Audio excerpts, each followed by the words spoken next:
Ixtiyoz kasalligi bu teri kasalligi hisoblanadi. Genetik mutatsiya natijasida terining namlash xususiyatiga ega oqsilni zararlanganligi hisobidan gen mutatsiyasi bo'lsa, teri namlanmagan, quruq hamda baliq tangachalar formasida bo'ladi. Ixtiyoz kasalligining har xil formalari bor. Bu formalarini genlarini o'zgarishiga bog'liq.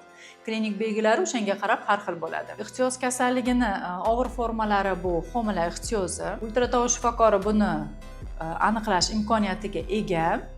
Bunda ko'zlarning tuzilishida terining qalinligi hisobidan ultratovushda bu belgilar ko'riladi.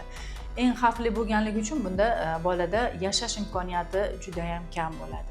Shuning uchun ixtiyoz kasali bor, og'ir formalari bor oilalarga tibbiy genetik maslahati tavsiya qilinadi. Ixtiyoz kasalligini genetik tomondan avtosomi dominant, bu degan ota-onani bittasi kasal, bu degan 50% farzandlarida bu kasallik bo'ladi.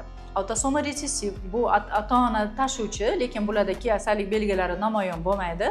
Farzandlarida 25% kasal farzand tug'ilishi mumkin.